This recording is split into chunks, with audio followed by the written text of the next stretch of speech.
Tired of wondering exactly how many people you can actually reach with Aisensy before hitting a limit?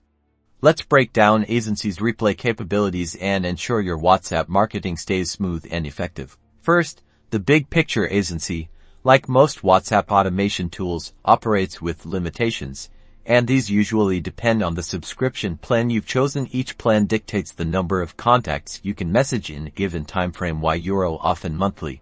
Now, remember that WhatsApp itself has a fair usage policy. This is separate from Aisensy's plans. WhatsApp wants to prevent spam, so they might restrict accounts sending too many messages to people who haven't opted in or engaged with the business previously. To find your specific limits, log into your Aisensy dashboard and look for sections like pricing, subscription details, or usage limits. This will clearly show the number of contacts you can engage. So, how do you maximize your reach within these boundaries? The key is segmentation.